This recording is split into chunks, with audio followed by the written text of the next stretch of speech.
Somewhere in Oregon, a man is sitting alone at a kitchen table at 11:42 on a Tuesday night. Cold lo mein. Single bowl in the sink. A chair across from him holding nothing but mail. This is what 55 looks like when you got very good at calling it fine. Then his phone lights up, a name he hasn't said out loud in 37 years. A photograph. Loading slowly, line by line. Like something being lowered into his hands by someone who isn't sure he can hold it yet. And there they are, 17 years old. A paper moon behind them that she once said looked like a taco. Her hand on his lapel, her smile aimed at him. Not the camera, he turns the photo over. His own handwriting, all capitals. The way he used to write when he thought it made him look certain. He reads it once, reads it again, looks at the calendar on the wall, 2 days. In Oregon, a man is sitting alone at a kitchen table at 11:42 on a Tuesday night. Cold lo mein. Single bowl in the sink, a chair across from him holding nothing but mail. This is what 55 looks like when you got very good at calling it fine. My name is Daniel Russo. And that should mean something, or at least it used to feel like it did. Owner of a custom woodworking shop on Powell Boulevard in Portland, Oregon. Father of one grown daughter named Emily who sends me links to pickleball leagues and sound bath studios with captions like, "Dad, please, I'm begging you." A man who wakes up at 5:40 every morning, not because he wants to, because the silence gets loud if he stays in bed past it. 7 years divorced, not the dramatic kind, the slow kind. The kind that happens when two people become strangers by increments so small you don't notice until the house is very quiet, and you realize you've been eating dinner alone for longer than you can accurately account for. My ex-wife Karen was not a villain, neither was I. We were two people who had gotten very good at being polite, and very bad at being present, and eventually the politeness was all that was left, and we both knew it, and we ended it, with the specific sadness of something that deserved better than what it got. 7 years. Long enough to stop flinching when people asked if I was seeing anyone. Not long enough to stop noticing the chair across from me at dinner, the one that had become a surface for holding mail, because nobody ever sat there anymore and I had stopped pretending otherwise. The Facebook notification arrived at 11:42.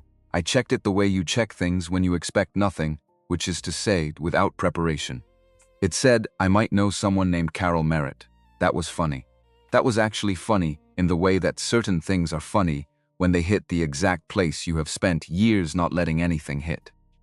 Because I had known Carol before I understood what a mortgage was, before I knew that a person could love you and leave anyway, not because they stopped but because the world kept moving, and eventually it moved you apart. Before I knew how long time was going to turn out to be Carol. Not Carol Merritt, Carol Hayes, 17 years old, standing in the gymnasium of Jefferson High School in Millbrook, Pennsylvania, in a pale blue dress, laughing at something I had just said, with her head thrown back, and her hand on my lapel, and the paper moon backdrop behind us, looking exactly like what she had already declared it to be the moment we walked in, which was a large taco made of poster board. She had said it with the confidence of someone naming an obvious truth, and I had laughed so hard I knocked my elbow against the refreshment table. And she had looked at me like I was the most entertaining thing in the room, which was the way she always looked at me, which was the thing about Carol that had never fully left. The notification was not a message. It was a photo. I pressed it open, and it loaded slowly, line by line, the way something gets lowered into your hands when the person handing it over is not entirely sure you can hold it yet. And there we were. Prom night, 1988. I had genuinely forgotten this photograph existed. What I looked like in it was a teenager who had borrowed an adult body for one evening and was not comfortable in it yet. White tuxedo, shoulder pads wide enough to support a small shelf unit. Hair feathered back from my forehead with product and commitment. Bow tie slightly off-center. The expression of a kid doing an impression of a man. Carol looked exactly the way memory had been protecting her for 37 years. Dark curls pinned up with small white flowers. Her hand resting light on my lapel, like she owned the space between us and was being generous about it. Her smile tilted toward me instead of the camera, which meant I had said something right in the moment before the flash. Something dumb enough to make her laugh and sweet enough to make her stay close. I stared at that photograph until the lo mein reached a new, more permanent level of cold. Then I noticed the second image. She had sent the back of the photo too. The handwriting was mine. I used to write in all capitals at 17 because I thought it looked decisive, like someone who had made up his mind about things. If we're both still single at 55, we meet at the Silver Maple Diner on June 14. No excuses. Danny. Below it, in Carol's small rounded handwriting, a line she had added herself. And you have to buy me pie. Deal? See? I stopped breathing, not dramatically, more like my body forgot the sequence for a moment, forgot which step came after which. June 14th. I looked at the calendar beside the refrigerator, the one Emily had given me at Christmas with national park photographs on it, because she thought I needed destinations. June 12th. 2 days. I put the phone down on the table and looked at it, picked it up again. Putting it down had not changed anything about the situation. A second notification arrived. This time words Carol Merritt. I found this in my mother's attic today. I almost didn't send it. I read that sentence 4 times. I almost didn't send it. Those 5 words had the specific weight of someone who had held something in their hands for a while, turned it over, considered not letting go, and then let go anyway. Who had made a choice at some cost to themselves. My thumb hovered over the screen. What did a 55-year-old man say to the girl who had once made him feel like the future was a place you could actually choose, if you wrote it down clearly enough? I typed. Wow. Deleted it. Typed. You still owe me a dance. Deleted that too because apparently I had become a man who negotiated with the past. Finally I wrote, I remember that night. 3 dots appeared, disappeared, appeared again. The pulsing ellipsis of someone on the other end trying to figure out what to say, which meant she was feeling something adjacent to what I was feeling, which meant this was real, which meant I needed to be careful because hope at 55 is a different animal than hope at 25. It has more to lose. It has learned more about what losing costs. Carol Merritt. Do you remember what you said right before the picture? I leaned back in the chair. There are memories that fade because they were never important. And there are memories that go quiet, not because they left, but because they went somewhere protected. Somewhere you learned not to look too often because the looking had a specific kind of cost. I closed my eyes. The Jefferson High gym smelled like floor wax and cheap cologne and carnations stuck in styrofoam blocks along the perimeter. The DJ had played the same Fleetwood Mac song twice because somebody's older brother kept requesting it and nobody had the nerve to stop him. Carol and I had slipped out to the hallway because the gym was too hot and her heels were causing problems, and she was standing on the cool tile floor in bare feet, holding her shoes in one hand, looking at me with an expression that was too serious for 17. Promise me we won't become boring, she had said, and I, running on the specific arrogant certainty of a teenage boy who had not yet been tested by anything real, had said, if life messes this up, we'll fix it later. That word had taken 37 years to come back for me. I typed, I said if life messed it up, we'd fix it later. Her reply came fast, Carol Merritt. You do remember, then immediately, Carol Merritt. I wasn't brave enough to look for you when Frank died. I wasn't brave enough after that either. But today I found this photo in a shoebox while emptying Mom's attic, and I sat on the floor for 20 minutes smiling and crying over your terrible tuxedo. I laughed out loud, actually laughed. The sound startled me in my own kitchen, sudden and real, like something knocking from a room I thought was empty. I typed, that tuxedo was the height of sophistication, Carol Merritt, Danny. That tuxedo had its own zip code, there she was, not just a name on a screen, not just a memory I had been careful with. Carol, sharp and warm and entirely present. Landing at 11-something on a Tuesday with the same voice she had always had, even in text, even across 37 years, making me laugh the same way she always had. I was smiling at my phone like a man who should know better. Then she wrote, are you still in Portland? Yes, I told her. She was in Spokane, Washington, her late mother's house, sorting through decades of accumulated life with her sister, getting the house ready to sell. Cedar Falls.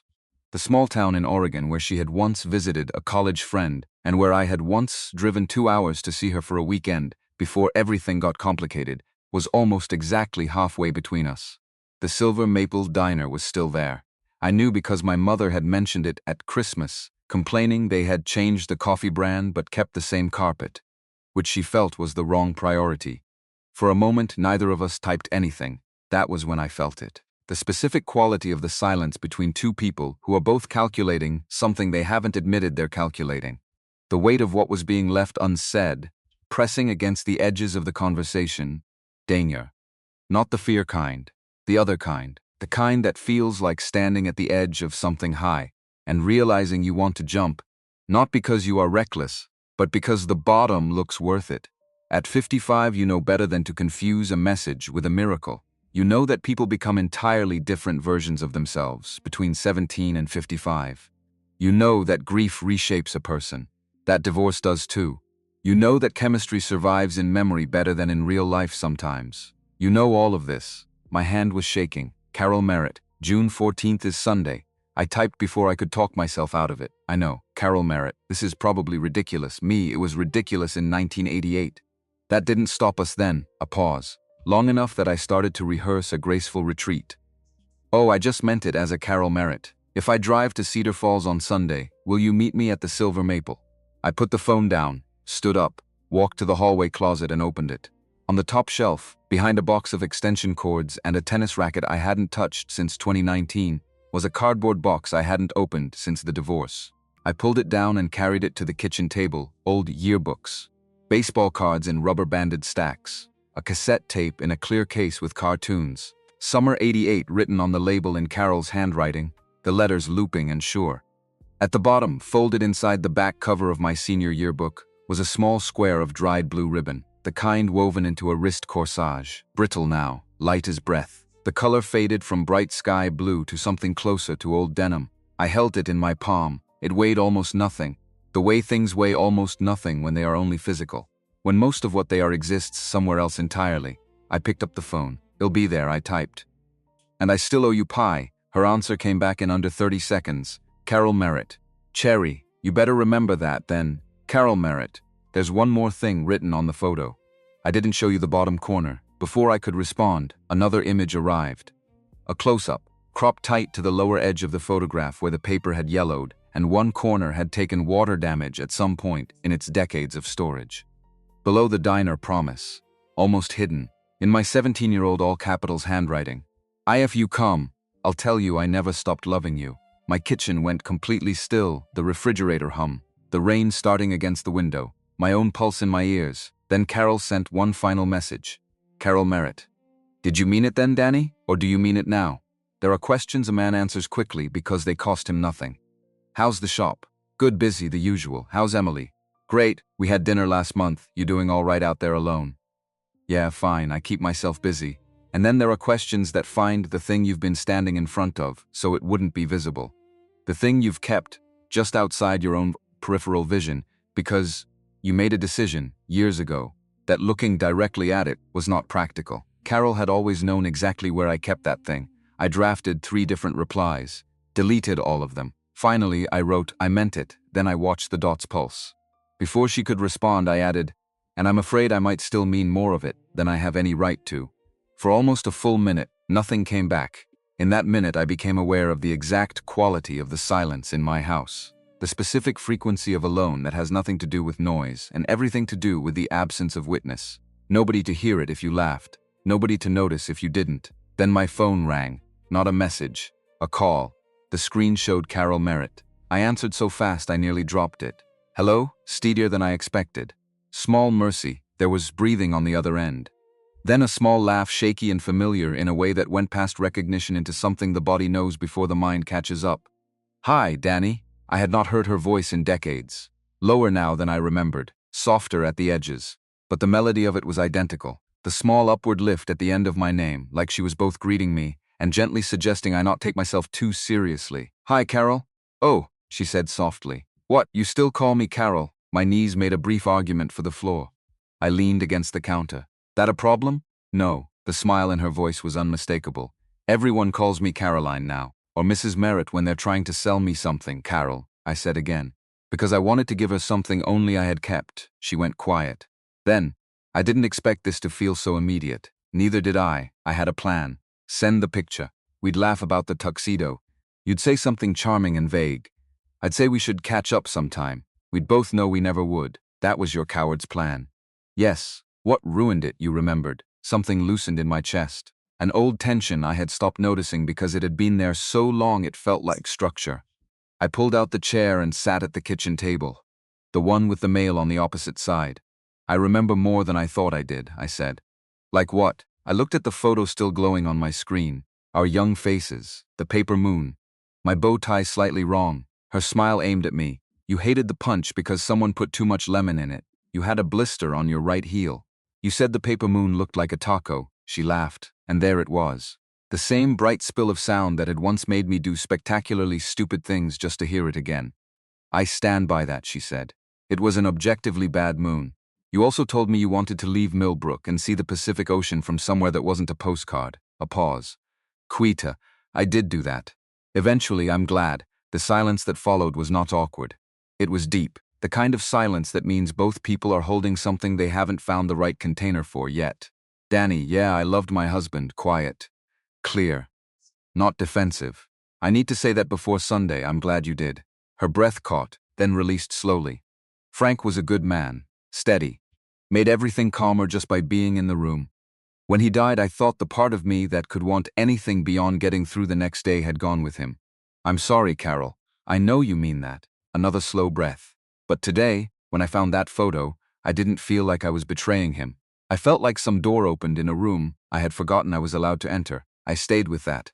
I haven't been brave either, I said. About what? About wanting something. She went quiet. So I kept going, because the alternative was retreating into the version of myself that had gotten very good at making cowardice look like contentment. I've been alone 7 years. I made it respectable. Work, Emily, routines I told myself were fulfilling. I convinced myself I was being mature. A pause. The truth is, I stopped reaching for anything I couldn't control. Anything that might cost more than I was prepared to pay. And now you sent me a picture of a kid in a ridiculous tuxedo who apparently had more nerve than I've managed since. She let out a soft, unsteady laugh. He had very confident hair. He had excellent taste in the people he chose to be nervous around. Careful, Russo. Women, I said. Excellent taste in women he wasn't remotely prepared to deserve. That's better. The rhythm of it steadied us. It always had. The ability to be funny together as a way of being honest without flinching. To say the real thing with a joke as the wrapper. Sunday, she said. Are we really doing this? Yes. You don't want to think about it. I have been thinking about it for 37 years. I just didn't know that's what I was doing. A long pause. Long enough I started to wonder if I'd aimed too far. Then, that was a good answer. It was an honest one. Those are inconvenient, terribly. She laughed again, and I wanted with a sudden specific hunger to see her face when she did it. Not the 17-year-old face in the photo. Her face. Right now. Wherever she was sitting in her mother's house in Spokane going through boxes and holding this phone. Can I ask you something? I said. Anything. What did you do when you saw the last line? The bottom corner. She didn't answer immediately. I heard her exhale. I put my hand over my mouth, she said finally, like a teenager in a movie, which I was immediately embarrassed about. Then I got angry. At what? At time. At myself. At you a little. At me. You wrote that down and never told me. I was 17. You had a pen. I laughed under my breath. I also had no plan beyond surviving graduation and convincing you I knew how to slow dance. You did not know how to slow dance. I held you, didn't I? A beat. The air changed quality even over the phone. Yes, she said. Quiet. You did. I remembered it then with the kind of clarity that actually hurts a little. My hand at the small of her back. Her cheek near my collar. The nervous space between us closing one careful inch at a time until there was none left. I hadn't known what forever meant that night. But I had wanted to start learning. Carol? Yeah, if we meet Sunday, I don't want to pretend we're just old friends catching up. No hesitation. Just that, I don't know what we are. I don't know what's possible, I don't either. But I want to find out. So do I. We talked for another hour after that. Not about what it meant or where it was headed. About ordinary things. Her sister Rebecca's organizational intensity, which had apparently already resulted in a color-coded inventory of the kitchen. My walnut dining table for a restaurant in the Pearl District. How walnut was the most honest wood you could work with because it didn't try to hide its grain.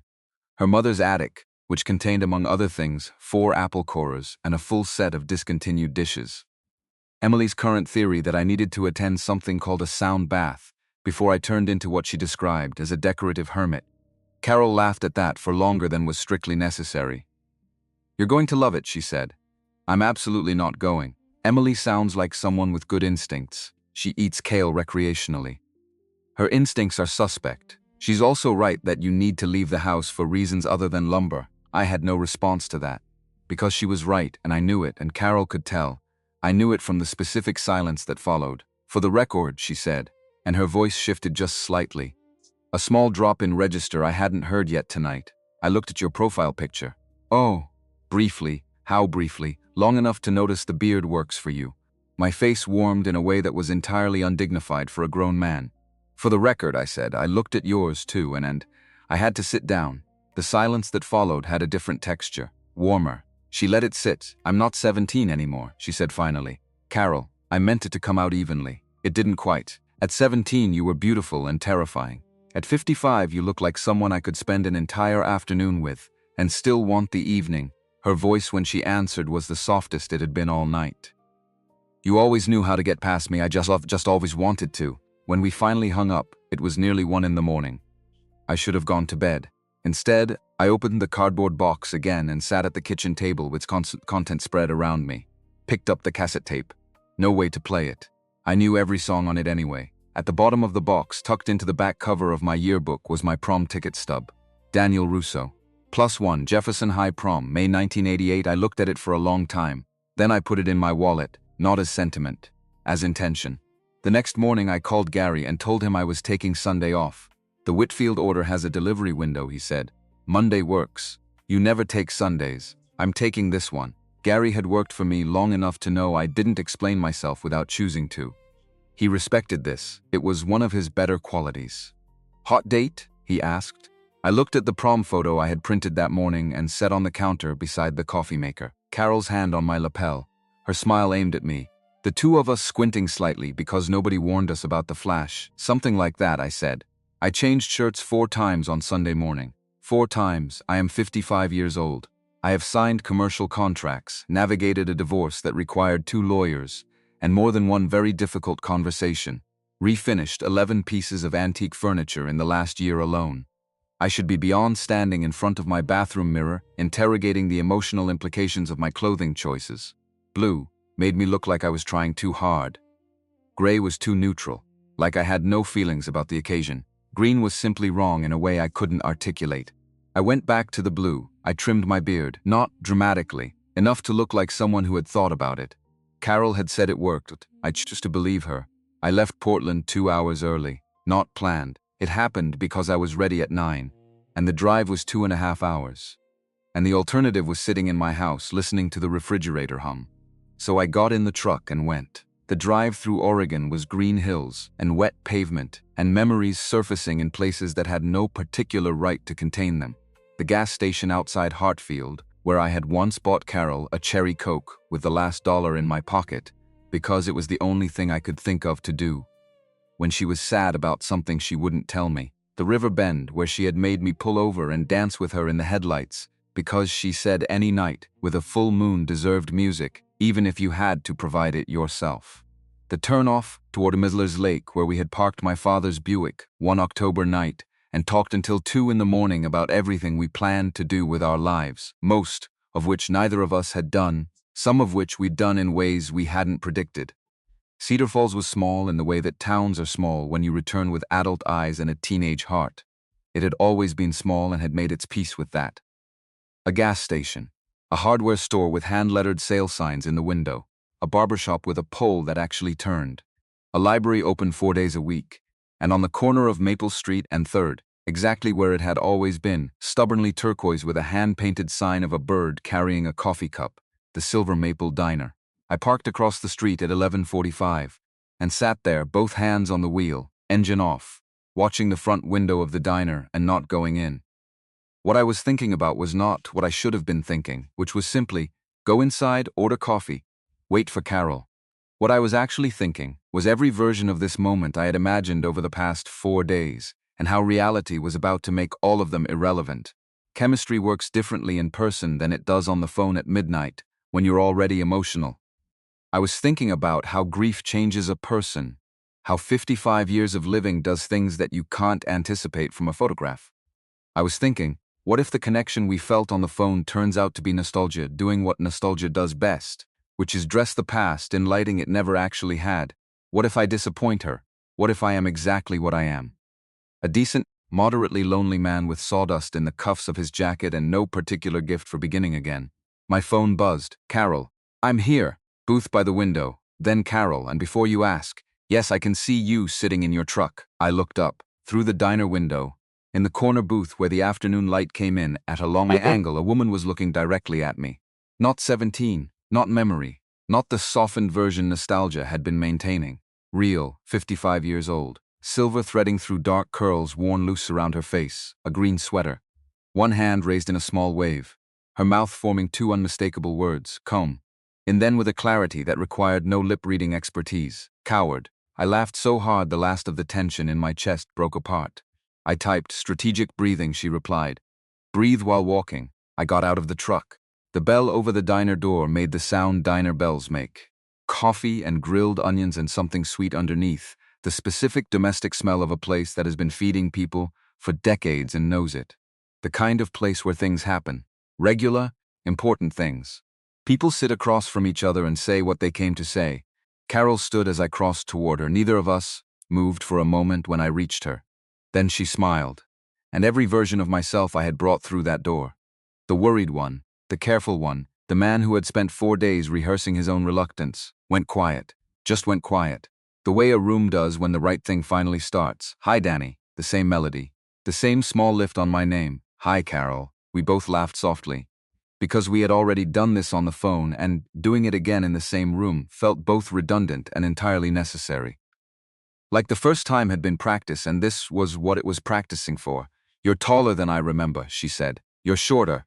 I was wearing heels and unreasonable confidence. I was wearing shoulder pads and fear. She grinned. Fair. Then the humor settled. Not gone. Just allowing something else to occupy the same space. I stepped closer. She did too. We moved into a hug without deciding to. The kind that happens when two people are trying to be polite and their bodies have other ideas. Her arms went around my back. Mine went around her shoulders. She fit against me differently than I remembered, and entirely the same. More real. Softer. Her cheek against my collarbone. I felt her take one long, unsteady breath, like something releasing. I had planned to say something that demonstrated how not 17 I was. What I did instead was close my eyes and hold on. "Danny," she said, very quietly. "Yeah, I know. We stayed like that a moment too long to be casual, and nowhere near long enough to be finished." A waitress cleared her throat with professional gentleness. "Coffee?" Carol stepped back. Both of us, slightly pink. "Yes, please, cherry pie," I said. Carol pointed at me. He remembered the waitress, a woman somewhere around our age, with reading glasses on a beaded chain, and the expression of someone who had seen most varieties of human behavior in a diner booth, and found it acceptable, looked between us and smiled the way people smile when they recognize something without needing it explained. Coming right up. We slid into opposite sides of the booth. For the first few minutes we were almost formal. Stirred coffee. Noted the rain had started. Commented on the drive.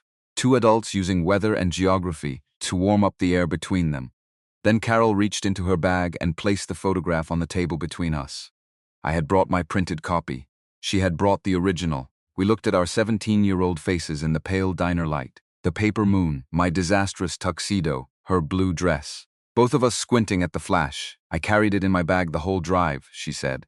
"I almost stopped twice to turn around. What kept you going?" She looked at the photo for a moment, then at me. The last line, I reached into my jacket pocket and set my prom ticket stub on the table beside the photograph. She looked at it, then at me. Her lips parted slightly. "You kept that? Apparently I'm more sentimental than my workshop suggests." She picked it up carefully. "Danny Russo," she said softly. "You are a genuinely dangerous person. That phrase isn't typically used by people who've watched me argue about the finish on a cabinet door." She laughed, then her hand covered mine on the table.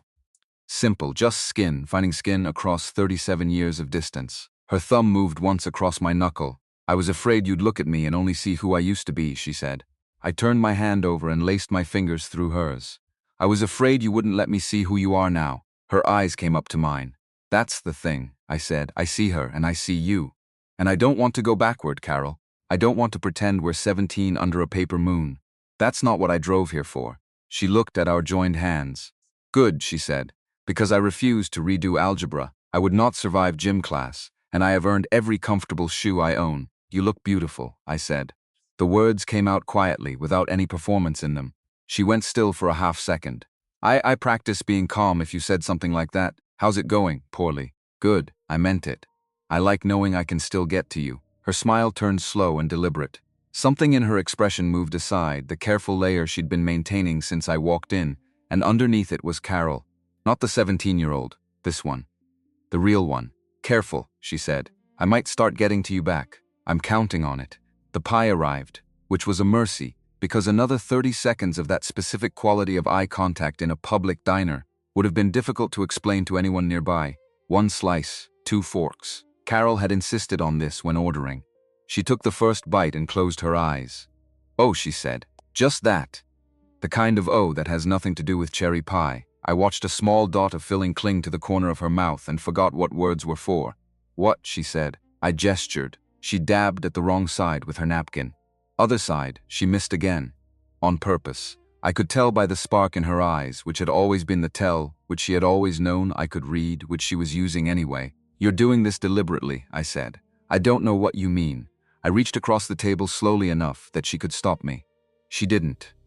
With my thumb, I brushed the cherry from the corner of her mouth. Her breath changed, just slightly. For one suspended moment, my hand stayed near her face, and she leaned into it. Not much, just enough to press her cheek against my palm. This is the thing about desire at 55. It doesn't arrive frantic. It doesn't announce itself loudly. It arrives having survived everything that tried to wear it away. It arrives and it asks, quietly and with complete seriousness, "Are you finally ready to open the door?" Carol turned her face and pressed her lips to the inside of my wrist. Brief. Deliberate. It undid me completely. "I wanted to do that," she said. So I did. My voice came out rougher than intended. "Carol, I know." The corner of her mouth lifted. "You're in trouble." "Yeah," I looked at her. "I think I like it." We walked through Cedar Falls after under a sky going soft and gray, past the hardware store, past the library with its 4-days-a-week hours, past the barber shop. Our shoulders bumped until I stopped pretending it was accidental and took her hand. She squeezed once. The answer to a question I hadn't asked out loud. At the end of 3rd Street stood the old Cedar Falls Community Center, its parking lot grown over at the edges, a flagpole making a metallic sound in the wet air. Carol stopped walking. She looked at the building for a moment, at the side entrance with its faded hand-lettered sign. "There was a dance here," she said. "Fall of '88. After we went our separate ways. My cousin brought me. I stood by the refreshment table all night because I kept thinking I'd see you walk in." I turned to look at her. I was in Portland by then, I know. But I kept thinking it anyway. I held her hand differently after that. We walked to the end of the block and stood looking back down the street at the Silver Maple, its turquoise sign glowing faintly in the gray afternoon. We had started there. We were standing here now, not very far in feet. In years, another matter entirely. Carol looked at our joined hands. "My sister thinks I'm being impulsive," she said. "Are you, probably?" Her eyes were steady. "But this is the first time in 3 years that something has felt like forward. Everything else has felt like maintenance. I have been very good at maintaining my life. But it's not the same thing." "I know what that is," I said. "I've been doing a version of it for 7 years." She looked at me the way she had always looked, which was the specific way that made you feel seen and accepted at the same time, both at once. "So what do we do?" she said. I squeezed her hand. "We start with Sunday," I said, "and we see what Sunday turns into." She leaned her head briefly against my shoulder. One moment. Long enough to mean something. The rain came back then, soft and steady. We started walking, in no particular destination. Just the two of us moving through a small Oregon town on a wet Sunday afternoon, 37 years late to something we had written down on the back of a photograph before we were old enough to understand how long time was going to be. We were here now. And for the first time since I could honestly remember, the quiet around me didn't feel like absence. It felt like room. That evening, standing in the diner parking lot after we had gone back for more coffee and stayed until the dinner crowd made the waitress check on us twice, Carol paused before getting into her car. She held out the prom ticket stub. "You should keep this," she said. "I brought it for you, I know." She pressed it into my hand and closed my fingers around it. "Keep it anyway, so you have a reason to give it to me in person next time." I looked at her in the dim parking lot light, the rain in her hair, the green sweater. 55 years old and entirely herself. "There's something else on the photo," she said. "The copy you printed. Look at the bottom corner when you get home. There's something I added." She got in her car. The window came down. "Sunday was a good idea," she said. "Best idea Iris has had since 1988. She laughed. "Put the car in reverse." Then stopped. "Danny, yeah, the thing you wrote. The last line, a beat. I'm glad you meant it then. But I'm more glad you mean it now." She drove away. I stood in the parking lot of the Silver Maple Diner, holding a 38-year-old prom ticket in my fist, feeling something I had not felt in so long I had almost forgotten what to call it. Not young, not fixed, not certain about anything past the next week. but present. Fully, startlingly, finally present. I drove home, pulled into my driveway at 8:47, went straight to the counter where I had left the printed photo. Turned it over, in the bottom corner, in Carol's handwriting. Small and careful and new. I almost didn't come, I'm glad I did. Then below that, in letters smaller still, like a postscript she had almost decided not to include. Me too, Danny, me too. I stood in my kitchen for a long time. The refrigerator hum. The house quiet around me, but differently quiet now. Not the held breath kind. The kind that comes after something has been said, after something has landed. I put the photo on the counter and went to bed at a reasonable hour for the first time in 4 days. In the morning, without planning it, I called Emily. Dad, immediately alert, because I did not call at 7:30. Is everything okay? Everything is fine, I said. I met someone. The silence on her end had the quality of someone sitting down. Tell me everything, she said. And for the first time in 7 years, I had something to tell. The week after Cedar Falls, I did not hear from Carol for 3 days. 3 days sounds like nothing, except when you've just spent a Sunday afternoon holding someone's hand through a small Oregon town in the rain, driven home feeling like something inside you had been running on low battery for years, and finally found a power source, and then gone to bed at a reasonable hour, and woken up the next morning to silence. Then 3 days without a word is not nothing. 3 days is a very specific kind of quiet that starts asking questions you are not sure you want answered. I told myself she was busy. The house in Spokane, her sister Rebecca, boxes, decisions, an entire life being sorted and packed and given away or kept, which is its own kind of grief layered on top of grief that already existed. I told myself I was not checking my phone every 40 minutes. I told myself this and I was lying. Monday, shop work. The Henderson walnut table, second coat of finish. Gary watched me sand the same section of tabletop for 11 minutes without moving, and did not say a word, which was either professional respect or genuine concern, and with Gary the line between those two things was always subtle. Tuesday. Ordered a lumber delivery for the Whitfield kitchen job. Returned a call I had been avoiding for 2 weeks from a contractor in Lake Oswego who wanted a whole house cabinet package. Ate lunch at my desk looking at my phone. Checked it at noon, 1:15, 2, 2:40, 3, and then at 3:03 carried it out to the truck. Put it in the glove compartment, locked the glove compartment for no structural reason since it didn't require a key, and walked back into the shop because that behavior was not who I intended to be. At 3:47 I went back to the truck and got it out. Nothing. Wednesday morning I woke at 5:40, lay in bed listening to the rain start against the window, and had a very direct internal conversation with myself about the difference between patience and passivity. About how a man who had spent 7 years not reaching for things had no grounds to be surprised when things didn't come to him. About how Carol had driven 3 hours on a Sunday and kissed me on the inside of my wrist in a diner booth, and written a note on the back of a photograph and pressed a prom ticket stub back into my hand with instructions to return it in person. That was not the behavior of a woman who wanted to disappear. At 6:15 I picked up the phone and typed, "Good morning. Thinking about you." That's all. I sent it before the part of my brain that managed optics could weigh in. The reply came 22 minutes later. Carol, I've been thinking about you too. Sorry for the quiet. Rebecca has opinions about every horizontal surface in this house, and she's not wrong about any of them, which makes it worse. Me. What kind of opinions, Carol? The kind that come with a labeling system and a color-coded bin situation. Carol. Also, she found a shoebox labeled Carol's Sentimental Nonsense, which I did not label, and which contains a friendship bracelet from 1985, 7 birthday cards from people I can no longer identify, and what appears to be a pressed flower from a corsage. I stared at my screen. Me blue ribbon, Carol. What? Me the corsage. Was any part of it a blue ribbon? A pause. Longer than the others, Carol. Why do you know that? Me. Because I have half of it. The pause that followed had weight. The specific weight of 2 people on opposite ends of a phone line, both holding something fragile that turned out to have a match. Carol. Danny Russo, you have been keeping half a corsage ribbon in a box for 37 years. Me. I have been keeping it in a box I hadn't opened in 7 years, which is different. Carol. It is not different. Me. It is somewhat different, Carol. Yours was just quietly sitting there being sentimental without the label. That's worse, actually. Me. It's arguably more understated. Carol. It is not arguably anything. You kept half a corsage ribbon for 37 years, and you think that's understated.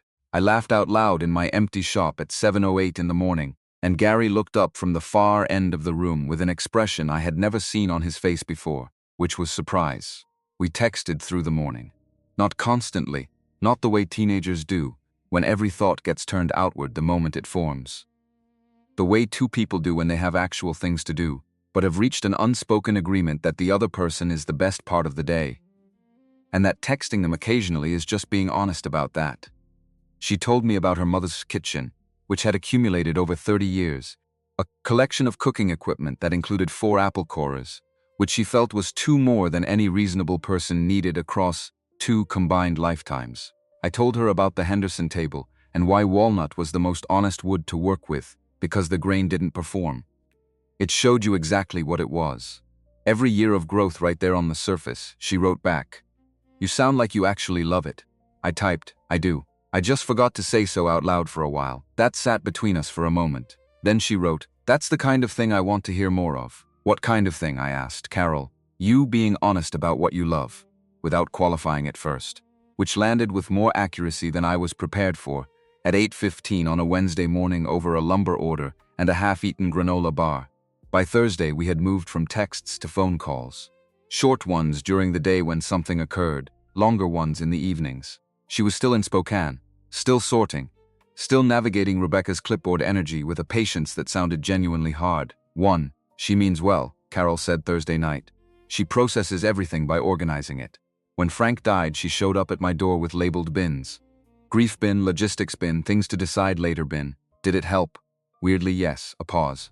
Don't tell I said that. What does she think about Sunday? About Cedar Falls, a beat. She asked if I had lost my mind. And you said, I said possibly, but that it felt more like finding it. Good answer. She's not convinced. She thinks I'm in what she calls grief brain. Making decisions from emotion instead of logic. I considered this. Is she wrong? No, immediately, without defensiveness. She's not wrong. I am running on emotion right now. I have been running on maintenance mode for 3 years and then one photograph arrived and suddenly I have feelings again like some faucet that got turned back on. That is absolutely emotion-based. Okay. But logic has had its turn, Carol said, and her voice found the quiet edge it got when she had thought something through and arrived somewhere real. Logic kept me in Spokane after Frank died because moving felt dramatic. Logic keeps me from calling people when I want to because I don't want to seem like I need something. Logic is the reason I almost didn't send you that photo. A pause. I am done letting logic be the default by itself, the rain again. Always raining that week. That, I said, is one of the better things I've heard in a long time. Don't make it bigger than it is. It's a significant thing, Danny. It's a meaningfully significant thing. She laughed, the bright spill of it through the phone. Go to bed. You have a table to finish. Henderson table is done. Then go to bed anyway, Carol. Yeah, I'm glad the faucet got turned back on. A pause. Then softer. Me too. The following Sunday, 13 days after Cedar Falls, I drove to Spokane 6 hours. I told Gary I'd be back Monday. He told me the Whitfield delivery was Tuesday. I said I knew. He gave me the look he had been giving me for 2 weeks, the look of a man who had updated his model of the workplace climate and was deciding whether it was his business. He correctly decided it was not. I pulled onto Birch Court in Spokane at noon. The neighborhood was older, the kind where the trees had been there longer than the houses, and their roots occasionally lifted the sidewalk into small ridges. Carol's mother's house was a 2-story craftsman, white with green shutters, a porch that needed repainting, 3 rose bushes along the front that had been expertly maintained for decades, and were now, without that maintenance, beginning to sprawl. I sat in the truck for 30 seconds before the front door opened. Carol stood in the doorway in jeans and a flannel shirt rolled to the elbows, hair pulled up with a pencil through it, dust on one arm, a strip of packing tape on the other. She looked like someone who had been working since 7 and did not care at all that I was seeing it. Which was exactly the version of her I had hoped to find. She held up one hand. 5 fingers. 5 minutes. 14 minutes later, she came back out in a different shirt, the pencil gone, hair loose. She stopped at the top of the porch steps and looked at me across the yard. You drove 6 hours, she said. Traffic was decent. Danny, there's a great stretch on I-84 near. Danny, yeah, thank you for coming. I crossed the yard. She met me at the bottom of the steps. We hugged the way you do when you haven't seen someone in 2 weeks, and the phone calls have been very good, which is differently than the first careful hug in the diner. Easier. More settled into itself. Her arms tightened once before she let go, Rebecca appeared in the doorway approximately 15 seconds later. She was 3 years older than Carol, taller. Her hair was shorter and completely silver. She had the look of a person who had formed an opinion about me before I arrived and was now running a live comparison against the evidence. "You're Danny," she said. "I am, the one with the tuxedo. I've updated the wardrobe since." A pause. Rebecca looked at her sister, then back at me. Something in her expression shifted, not warm exactly, more like the initial verdict was not unfavorable and further data would be considered. "The kitchen boxes aren't going to carry themselves," she said.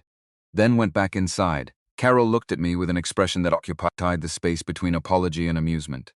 "Welcome to Spokane. I spent 4 hours in that house, carrying boxes, wrapping dishes in newsprint, making repeated trips to the dumpster in the driveway, while Rebecca directed the operation with a precision that was genuinely impressive and also relentless. Carol moved between rooms, cataloging, deciding, occasionally sitting on the floor with something in her hands for a moment before it went into the keep pile or the let-go pile. There was a rhythm to it. Not comfortable in the way that easy things are comfortable. The house held the specific weight of a life ended, the particular silence of rooms that had contained someone for decades and were now being asked to release it all. But there was something else in it too, something I hadn't expected. Company. The real kind. The kind that doesn't need to perform itself. Around 3 in the afternoon, Carol found a box in the back of a closet labeled Carol, School in faded marker. She sat down on the hallway floor with it. I sat beside her, inside, a second-grade spelling test with a gold star sticker, a ribbon from a 6th-grade science fair, 3 middle school yearbooks, a folded program from a high school production of Our Town in which, Carol informed me with complete seriousness, she had played the stage manager at 16, memorized more lines than anyone else in the cast, and felt this had never received adequate recognition from the school community at large. Adequate recognition, I said. I carried the entire show. You were 16, precociously talented, obviously. She pulled out the last yearbook, senior year at Jefferson High, her name on the cover label in her own handwriting, the same rounded loop she still had. She flipped through it slowly. Then she stopped. I looked. The page held my senior photo. The official one, navy sweater, hair slightly less committed to the feathering than the prom photo. Beside it, in Carol's handwriting from 1988, small and deliberate, a line she had written in a yearbook that was not hers. "Best version of trouble I ever found." See, I stared at it. Carol's finger rested just below the words without touching them. "I forgot I wrote that," she said. "I didn't know you did. I found your yearbook at the library sale sophomore year. Bought it for $1 because your picture was in it." She closed the book gently. "I was 17 and felt very sophisticated about keeping it secret. You bought my yearbook at a library sale for $1, which I felt was appropriate, and kept it for 4 decades. It was a good dollar's worth." I took the yearbook from her hands and looked at the page again. The photo, the small handwritten words, the specific fact of a 17-year-old girl sitting somewhere quiet in 1988, writing that in a book she had bought for $1 at a library sale, and then carried through 4 decades of her life, without telling me. "Best version of trouble," I said. "You were." Past tense, present tense. I'm updating the assessment in real time. Rebecca called from the kitchen that the dish boxes weren't going to tape themselves, and Carol stood up and we went back to work. But something had shifted in the air between us, became more settled. Like the version of this that existed only over the phone had been confirmed by something older and more stubborn. We took Rebecca to dinner that evening at a restaurant on the south side of Spokane that Carol's friend Lisa had recommended. The kind of place that had been there long enough to be trusted, dark wood tables, paper menus, wine in actual glasses. Rebecca ordered salmon. Carol ordered pasta. I ordered the steak and figured I had earned it. Rebecca's questions were professional grade, not unkind. Thorough. How long had I had the shop? 12 years. Was it profitable? Sufficiently. Had I considered expanding? Yes. Why hadn't I? Because I liked the scale. Because I knew every piece that came out of it. My divorce. What ended it? A slow mutual disappearance, I said, which I had not planned to say out loud to a woman I had known for 5 hours. But it came out before the diplomatic version could form. Rebecca's expression changed at that. Became less evaluative and more interested. Slow mutual disappearance, she repeated. We were good at being polite. Not good at being present. By the time we noticed the difference, there wasn't much left to save. Rebecca looked at her sister, then back at me. Carol said something similar about the year before Frank died, that they were both present for the illness, but had stopped being present for each other. Carol looked up from her pasta. "Rebecca," he asked an honest question. I gave an honest answer. He didn't ask that specific question. He would have. Rebecca picked up her wine glass. Then, to me, "You would have. I considered it. Eventually, see." She took a measured sip. "At least you're honest about the eventually." The dinner loosened as it went. Rebecca was not warm in the ways that are immediately comfortable. She was warm in the ways that require earning.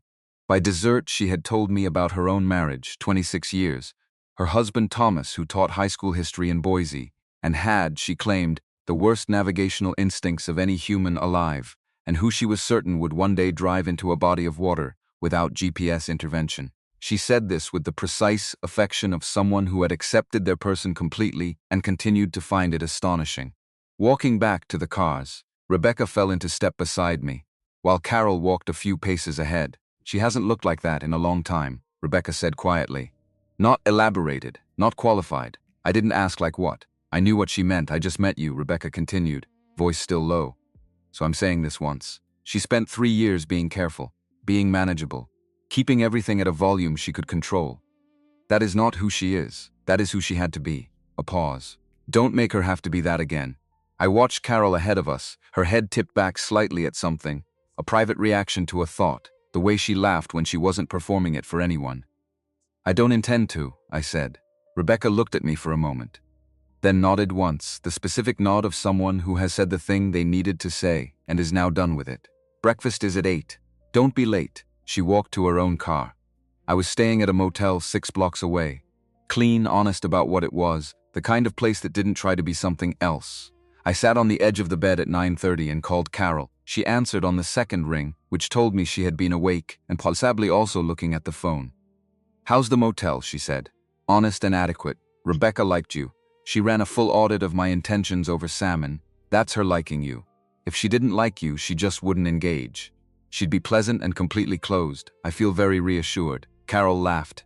Outside my window, Spokane was doing whatever Spokane did on a Sunday night, which was mostly being quiet. "She's right about things," Carol said after a moment. The things she said. About the last year with Frank, I waited. I was so focused on what needed to be done that I stopped being a person who wanted things. I became a person who managed things. And then Frank died and the managing kept me functional. And then the managing became what I was. And I didn't notice for a long time that I had disappeared inside it. "Carol, I'm not asking you to fix it. I'm just saying it. Because it was sitting there and I didn't say it at dinner and I needed to say it to someone. I hear you." When I found the photo, she said, "I sat on that attic floor for 20 minutes because it was the first time in 3 years. Something made me feel like a person going toward something instead of just maintaining position. That's what I felt. Not only you, not only nostalgia. The feeling of going toward." I lay back on the motel bed and looked at the ceiling. "I know that feeling," I said. 7 years of maintaining. Keeping the machine running. Telling myself that was the mature version, was it? Parts of it were. Parts of it were just fear wearing a responsible jacket. She laughed softly at that. "I want to write that down. Please do, Danny." "Yeah, I'm glad you drove 6 hours. I'd do it again tomorrow." "Don't. You have a shop. Gary has a shop. Go to sleep," she said. But the smile in it was audible. Monday morning. Breakfast at 8. Rebecca made coffee that was genuinely excellent, better than anything I'd had in recent memory, and eggs that she produced with the same efficient precision she applied to everything, which made me think competence was just her native language and she had never needed to make it a performance. We went back to the attic after breakfast, all 3 of us. Rebecca sorting with her system, Carol deciding. Me carrying. Around 11, Carol went still, not the ordinary kind of still. The kind that means something has landed. She was at the back of the attic, behind a rack of winter coats that smelled like cedar in years, working through a stack of shoeboxes against the wall. I was 2 feet away moving a broken floor lamp toward the discard pile. Rebecca was across the attic making notations in a small notebook. Carol was holding a sealed envelope, white, slightly yellowed along the edges, the kind that used to come in packs of 20 from the drugstore. On the front, in handwriting I recognized immediately because I had spent a week looking at it on a photograph, was my name Danny, my handwriting. From a long time ago. All capitals. I crossed the attic. Carol held it out without speaking. Her face had the expression of someone who has encountered something they don't have a category for yet. I took it, turned it over. The flap was still sealed. After however many decades it had been sitting in this shoebox, in the back of this attic, nobody had opened it. "Did you know this was here?" I asked. "No." Her voice was careful. "My mother must have found it somewhere. Kept it." I looked at the envelope. My name in my own hand. The pressure of someone who was 17 and wrote in block capitals and thought it made him look like he had decided things. "Open it," Carol said quietly. My fingers found the flap. The seal had dried completely over the years and released without resistance. Inside was a single page, folded twice. The paper had yellowed at the edges and the creases had gone soft with age. I unfolded it. The handwriting was mine. All capitals. The pressure of someone who meant every word and was not sure meaning was enough. I read it out loud. My voice had to find its footing. "Carol, if I lose my nerve tonight, this is what I should have said before you leave for California in August. I know everyone thinks we're too young to mean things. Maybe they're right. Maybe the world is bigger than what two people can hold on to when it starts moving. But when I'm with you, I don't feel like I'm waiting to become myself. I already am. I don't want to keep you in Millbrook. I would never want that. I just want you to know that wherever you go, there is a person here who loves you badly and stupidly and completely. And if life gets in the way, if we become other people, if we lose track of this somehow, meet me later. I'll find you. I promise. Danny." By the last line, my voice had gone thin. Carol was sitting on an old trunk across from me, both hands in her lap. She had listened to every word without moving. For a while, neither of us said anything. Dust turned in the attic light, the cedar smell, the winter coats behind us, the shoebox still open on the floor. "I never got that," she said. "No, you wrote it and then. I must have planned to give it to you. After prom or before you left in August. I don't remember writing it, but I remember meaning all of it. Why didn't you give it to her?" Rebecca's voice from the other side of the attic. Not unkind. The same directness she applied to everything. I looked at the letter, the old paper, the block letters. The person I had been trying to be when I wrote it, which was braver than I turned out to be at 17. Standing in front of August and a girl heading to California and a father who had said over dinner one evening that first loves were important, but they were not plans. "Her father got the job in San Diego," I said. "She was leaving in August. I heard my father tell my mother that the kindest thing you could do for someone you loved was not hold them back." I paused. "So I decided what was best for both of us without asking either of us." "You decided for me," Carol said, quiet, not angry, something more precise than anger. "Yes, I was 17, you were 17, and you decided what we both needed." "Yes." She looked at the letter in my hands. "I would have written back," she said. "I would have." She stopped, started again. "It would have been different, I know." "Different doesn't mean better," Rebecca said from the other side of the attic. "Different means different. It might have lasted. It might have fallen apart in 6 months because you were 18 and 3,000 miles apart. You don't know." She kept her eyes on her notebook. "The regret is real. The choice was wrong. But you're both here now, and the choice is different now." A silence. Carol let out a long breath, and she looked at me with something I had not seen on her face yet, the complete absence of the careful layer. The one she wore for everyone, probably including herself, since Frank died. Just gone. Like she had decided this room and this moment and this person across from her, with a letter in his hands, did not require it. "Don't make the same mistake twice," she said. "What mistake?" "Deciding what's good for me without asking." I held her gaze. "What do you want?" She exhaled. Slow. The breath of someone who has been waiting for the question. "I want Denver not to feel like I'm running," she said. "I want Spokane not to feel like a waiting room. I want to sell this house because I'm ready, not because staying hurts less than leaving." Her voice found its footing. "I want to wake up in the morning with something coming toward me, instead of just continuing. I want to stop being managed. I want to be lived in." She paused, looked at our joined hands, which had happened without either of us deciding. "And I want you," she said. "Not the boy in the letter. Not the prom photo, you.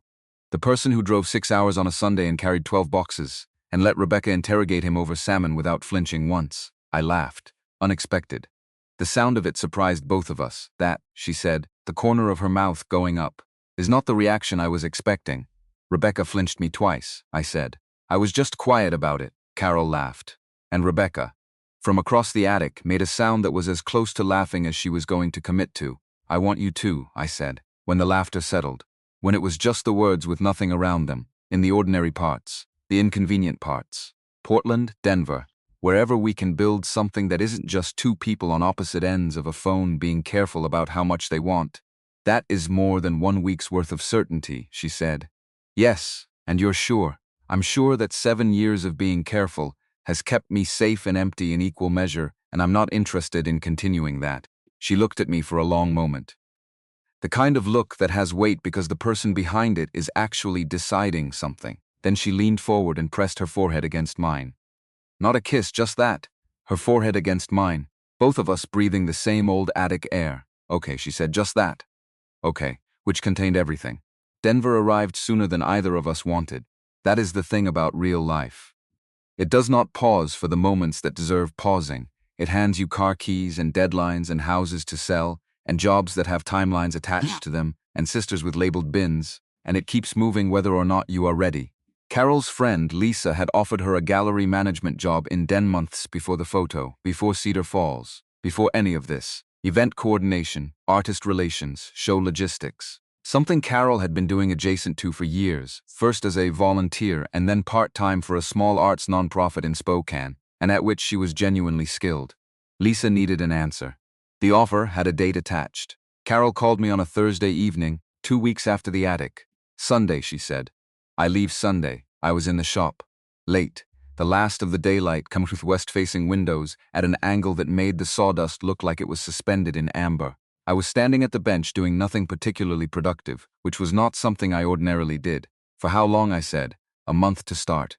Trial run. Lisa needs someone she trusts and I need. A pause. I need something that is mine, something I chose. Not something I inherited from the person I used to be. I know. This is not me running from you. Carol, I know. Rebecca thinks it is. She thinks I should finish the house sale, get settled, make decisions from solid ground. Which is the logical version. Which is probably the responsible version. What do you think? I think if I wait until everything is settled to start living, I will spend the rest of my life waiting. Another pause. And I need you to understand that. Not just support it. Understand it. I put down the piece of sandpaper I had been holding. You need something that belongs to you, I said. You need to go towards something you chose. Not because I'm not a reason, because you need the choice to come from wholeness. Silence, yes, she said, quietly. That exactly. Then go. You're not going to be noble about it. It's not noble, I said. I want you here. I want to be close enough to show up on a Sunday morning with coffee, which I am fully prepared to do. And I know that's not the shape things are right now. Both of those are true, and neither one cancels the other. Danny Russo. Her voice was doing something complicated. What? You are making this very difficult to walk away from. I'm not trying to make it difficult. I'm just not pretending I'm not here. She was quiet for a long moment. Outside on Powell, a delivery truck went by. The shop light over my drafting table still on. There's something else, she said. I waited. My sister found something else in the attic. After you left Monday. In the same box as your letter. What? Another envelope. Smaller, my mother's handwriting on the front. Addressed to me. A pause. On the back it says, open when you're ready, not when you're sad. I straightened up. She mailed it to herself at some point, Carol said. Then kept it. I don't know when she wrote it or why, and I've been sitting with it for 3 days and I don't know if I'm ready. How will you know when you're ready? I asked. I don't know. You've been sitting with it for 3 days and you haven't opened it. If you were ready it would already be open. A pause. You're probably right. I'm frequently right about other people's feelings. I have more trouble with my own. We'll work on that, she said. We will Sunday, she said again. I leave Sunday, I'll drive. Danny, it's 6 hours, I have a truck and a full tank, you have a shop. Gary has a shop. She was quiet for a moment, talking herself out of letting me and not quite getting there. Okay, she finally said. Saturday night, she texted me a photo. Not the prom photo, a new one. Her mother's front porch at dusk, the rose bushes lit by the last of the evening light. 3 boxes stacked neatly beside the door, her car behind them, already loaded. Under it she wrote, ready as I'm going to be. I wrote back, that's the only kind of ready that counts. She sent, Rebecca is inside watching me text you. She's trying to look like she's reading something. She's absolutely not reading anything, me. Tell her I said good luck with the remaining bins. Carol. She says you were adequate box moving help and the coffee Monday morning was acceptable. Me. Highest praise she's capable of. Carol. Genuinely yes. Sunday morning I was on the road from Portland by 6:15. The sun was doing something to the eastern sky that involved layers of color I didn't have names for. The kind of morning that leans toward you. I pulled onto Birch Court at noon. Carol was on the porch. Rebecca stood beside her. The car was loaded. The house behind them looked emptier than it had on Monday, its windows the specific blank of a place that has released what it was holding. Carol came down the porch steps. Road clothes, jeans, boots, a jacket, hair back. She looked like a woman going towards something, which is different from a woman going away, even when the physical action is identical. "You didn't have to come," she said. "I know." We stood on the sidewalk in front of her mother's house. Her car behind her, my truck at the curb. Sunday noon, Spokane quiet around us. She stepped into me and I held her. Not the careful first hug kind or the settled second kind. The kind you hold when you don't know when the next one will be. The kind that stores itself without trying to. She pulled back. Looked at me. "The envelope," she said. "Yeah, I'm bringing it with me. To Denver." "Okay, I think I'll know when you will." She kissed me. In the middle of Birch Court. With Rebecca watching from the porch, and the rose bushes still going, and both our cars pointed in opposite directions. She kissed me like a decision she had made and was not reconsidering. Then she got in her car. She drove to the end of Birch Court, stopped at the sign, and her hand came up in the rear window. Just a wave, brief. Decided, turned right and was gone. Rebecca came down the porch steps and stood beside me. 6 hours is a long drive, she said. "Yeah, both ways." "Yeah," a pause. Rebecca looked at the empty end of the street. "She opened the other envelope this morning," Rebecca said. "Before you got here," she didn't tell me what it said. She came downstairs and cried for about 10 minutes, then made coffee and started loading the car. I looked at her. "Did she say anything?" She said. "Mom knew." Rebecca's voice stayed even, but not easily. And then she said, "I think it's time."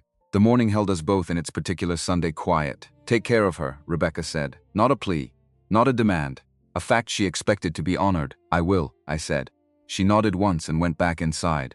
I got in my truck and drove west toward Portland. The same green hills and wet pavement and river in reverse.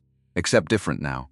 Because somewhere ahead of me, on a highway going south and east, there was a woman with her mother's letter open on the passenger seat and a friend in Denver waiting to show her an apartment and a life she had not yet fully chosen leaning itself toward her. And there was me, 55 years old, driving back to Portland with sawdust in the door panels and half a blue ribbon in a box on my kitchen shelf, and the particular feeling of a man who has started something real, not certain, not safe, not logical by anyone's measure, but going forward, both of us, in the same direction, even when the roads ran different ways. My phone buzzed at the rest stop outside Pendleton. "Carol, stopped for gas." "Told you so." Me, I stand corrected. "Carol, Denver in 6 hours. Me, call me when you get there." "Carol, I will." A pause. Then Carol, "Danny, my mother's letter." Me, "Yeah, Carol. She said she kept yours because she recognized something true when she found it and she wanted me to be able to find it again if I got lost. She called it True North. I read that 3 times in the parking lot of the rest stop in eastern Oregon, the plateau wind coming off the hills, my truck behind me. Me, "Your mother was a remarkable woman, Carol.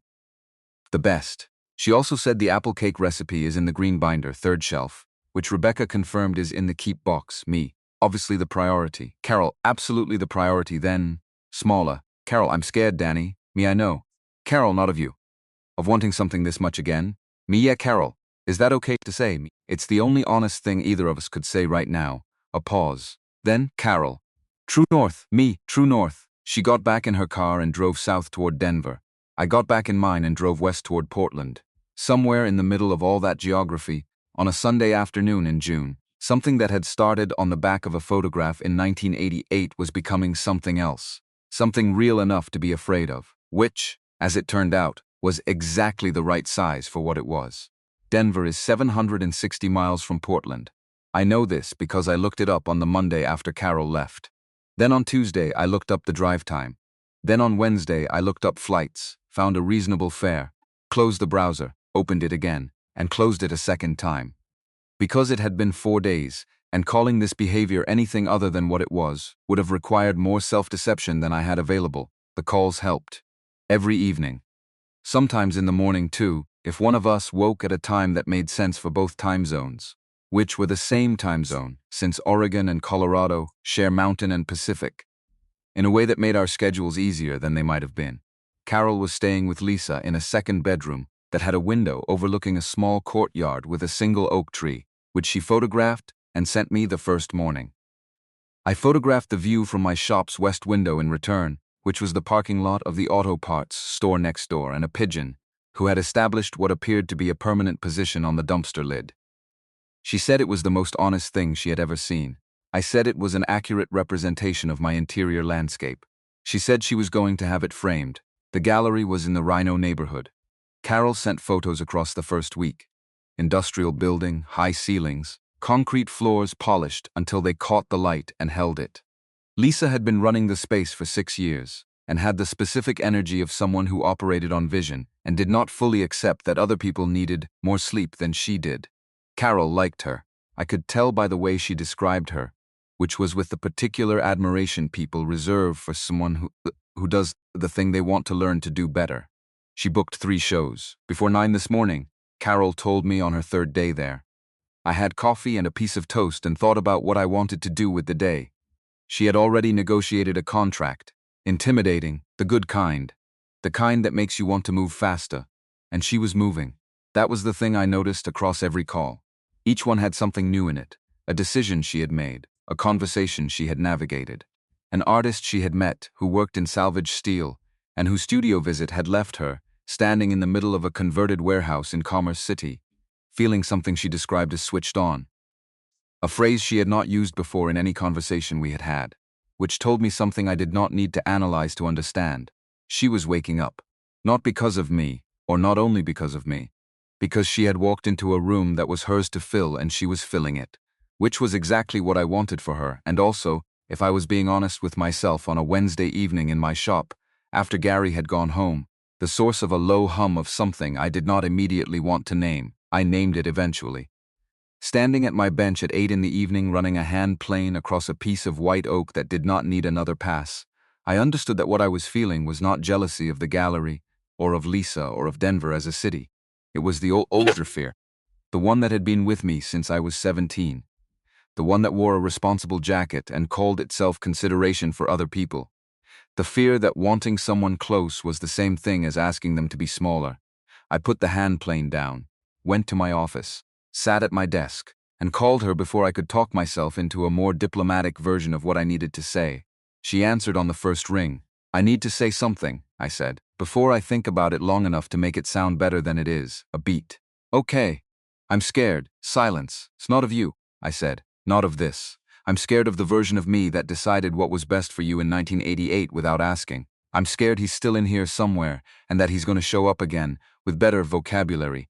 And the same result. She was quiet for a moment. The kind of quiet that means the words are being received rather than waited out. What would he say? She asked. That version of you. He'd say you're building something real in Denver. He'd say you need room to find out who you are in this chapter without someone else's gravity pulling on you. He'd say the most generous thing he could do is stay still and wait. A pause, and then he'd wonder very quietly, while pretending he wasn't, whether staying still was the same as letting go. Danny, yeah, that's not generosity. That's fear with better posture, something released in my chest. Small. Significant, I know, I said. I am not asking you to stay still, she said. Her voice had the quiet edge it got when she had thought something through and arrived somewhere she trusted. I did 3 years of alone. I am exceptionally competent at alone. I am not looking for more of it. I am looking for someone who shows up. Not someone who is very respectful about not showing up. Those are completely different things. Entirely different things. I leaned back in my desk chair. The shop dark and quiet around me, except for the light over my drafting table. What does showing up look like from 700 miles? I asked. Exactly what you've been doing, she said. And also maybe getting on a plane sometime in the next 2 weeks before I have to start pretending I don't miss you. You miss me. Do not make that into a thing. Carol, I will hang up. When should I book it? A pause. Then, with the specific dignity of someone who has decided to stop pretending. This weekend, if you can manage it, I booked it that night. Friday departure, Sunday return. Gary, when I told him Thursday morning, made the sound of a man who had fully updated his model of who I was as an employer and found it workable. The Whitfield job was done. The next commission didn't start until Wednesday. He said the shop would be fine with the exact tone of someone who had always known the shop would be fine. Emily called Thursday evening. You're going to Denver, she said. Not a question. How did you know? Because you called me 2 weeks ago to tell me about Carol, and you have called me every 3 days since, which you have never done in the history of being my father. And the last time we talked you described the way she laughs, like you were narrating something you were afraid to get too close to. I had no response to this. I like her, Emily said. I've never met her. I like her anyway. Anyone who makes my father call me 3 times in 2 weeks is doing something right. Your endorsement is noted. Don't blow it, Emily. I'm serious. You've been alone so long. You might have forgotten that other people can tell when you're managing, instead of actually talking. I'm working on it. Work faster. She sounds like someone worth working fast for. Denver in October had a quality of light that Portland didn't. Sharper at the edges. The altitude doing something to the sky that made the blue more definitive, like the contrast had been turned up on the whole city without anyone asking. Carol met me at baggage claim holding a piece of cardboard that said Russo. Historically important tuxedo ochre in black marker. When I came through the doors and saw it, I nearly walked into the person in front of me. She lowered the sign as I reached her. Her eyes were bright in the specific way of someone who has been trying to be calm about something, and stops trying the moment the thing arrives. I dropped my bag. We held each other in the middle of Denver International Airport long enough that 2 different people had to walk around us. She smelled like the cedar soap she used and something else that was just her, and which I had not been able to reconstruct accurately from memory in the 3 weeks since Spokane. You made a sign, I said into her hair. Lisa helped. She has excellent marker penmanship. It's going up in the shop. It is absolutely not. Front window. She pulled back enough to look at me, her hands at my shoulders, her eyes moving across my face the way they had in the diner, the way that felt like being read by someone who already knew the language. Hi, she said. Hi, Carol. She kissed me in the baggage claim. Short and certain. The kind that means, I made a decision and here it is and I am not reconsidering it. Then she picked up the cardboard sign, tucked it under her arm, and said, let's go. Lisa is making dinner and she needs 40 minutes notice before she goes to the wine store. Lisa was not what I had constructed from the phone call descriptions, which was my fault for constructing. She was Carol's age, small and quick, silver hair cut short, with the organizational energy of someone who had built a successful gallery not by accident but by the persistent, joyful application of will. She lived in a row house in the Cole neighborhood. Open first floor, art on every wall, a kitchen that suggested she cooked seriously and had opinions about it. She made pasta from scratch in the time it took Carol and me to finish 1 glass of wine, which seemed structurally improbable. Dinner was the 3 of us at a wooden table by the front window. Lisa asked me about the shop, real questions, the kind that told me she had been listening when Carol talked. What was the most satisfying piece I had built recently? Whether custom work felt different from production work and how? What wood I would choose if someone handed me a commission with no constraints? White oak, I said without having to think about it. Why? The grain doesn't try to be anything other than what it is. You can read every year of growth right on the surface. Lisa pointed at Carol. Keep this one, Carol said. I'm aware, without looking up from her pasta, and Lisa laughed, and I had the specific feeling of being in a room where I was both new and already accounted for. After dinner, Lisa said she had calls to return, which was a gracious and slightly transparent exit, and Carol and I walked through the Cole neighborhood in the October night. The streets were older here, the houses had porches, and somebody 2 blocks over had a fire going whose smell came and went with the wind. Tell me about the gallery, I said. I've been telling you about it every night for 3 weeks. Tell me different things. She thought for a moment. There's an artist we're representing. Her name is Diane.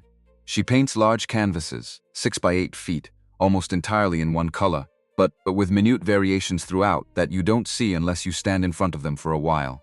Like weather systems rendered in pigment. What does that look like? You have to see them. From the doorway they read as a plain blue rectangle, or green, or this particular gray she uses. But if you stay, the variations appear. The painting decides whether to let you in. Do people stay? Some people stand there for 20 minutes, Carol said. Some people walk past. The ones who stay usually get very quiet afterward, which Lisa says is exactly the point. We walked half a block in the cool air. That's what this felt like, I said. What this? You and I. You had to stand in front of it long enough for the variations to appear. Carol was quiet for a moment. Then, that is the most useful thing anyone has said to me on a cold street. It arrived. I didn't work for it, I know. That's how I knew it was true. She took my hand, her fingers cold from the air. We turned back toward Lisa's block. I'm going to take the job, she said. Officially. Lisa made the offer formal this week. Full-time, benefits, the whole structure. I've been sitting with it. What does sitting with it tell you? That I want it. That I'm scared of wanting it. Because the last time I built something in a new city, it was with Frank, and I don't know yet how to build something without that context. Whether I know how to do it as just myself. You wouldn't be doing it alone. She squeezed my hand. I know, but I need to know I could be. Does that make sense? Completely, I need it to be a choice. Not a life raft? That's the only version I want, I said. The choice version. Not the other one. She looked at me. You mean that? I mean it. We turned onto Lisa's street. The fire smell one more time, then gone. Portland and Denver, Carol said, 760 miles. You actually looked it up. First Monday after you left. She made a sound that was half laugh and half something more serious. We're going to get very good at airports, or very bad at being apart. Ideally both, she said. Ideally both. Saturday she took me to the gallery.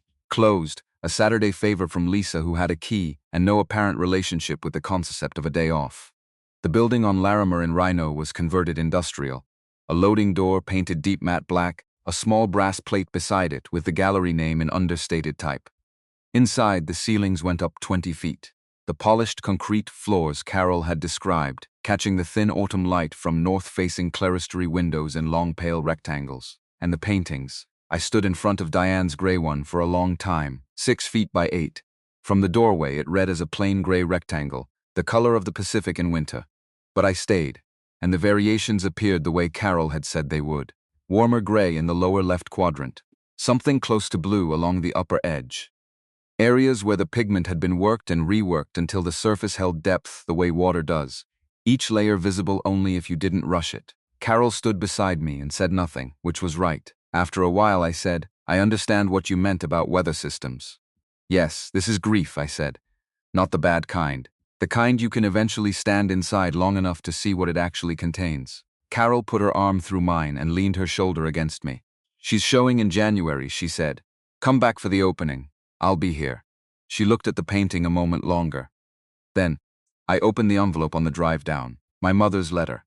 I pulled over outside Trinidad, Colorado. There's a rest stop there with a view of the Spanish peaks. I read it there. I waited.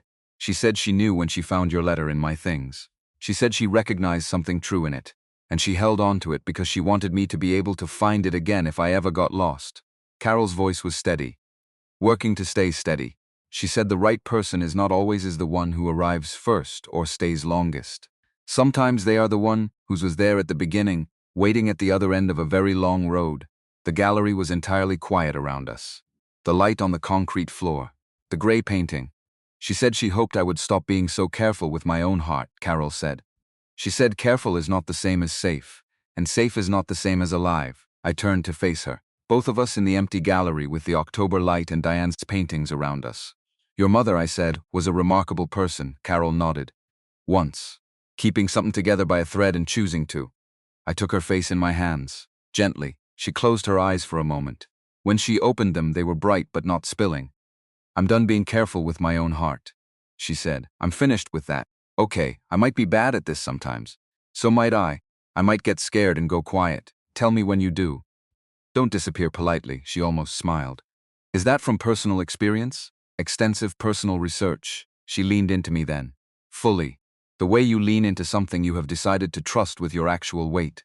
And I held her in the middle of the gallery with the gray painting behind us while the October light moved across the polished floor. Not a rescue. Not a solution. Two people choosing to hold each other up, which only works when both people are doing it at the same time. The trouble came on a Wednesday in November. Not the movie kind. The quiet kind, which is always the more instructive variety. It's started as a phone call and then found an edge neither of us had known was there.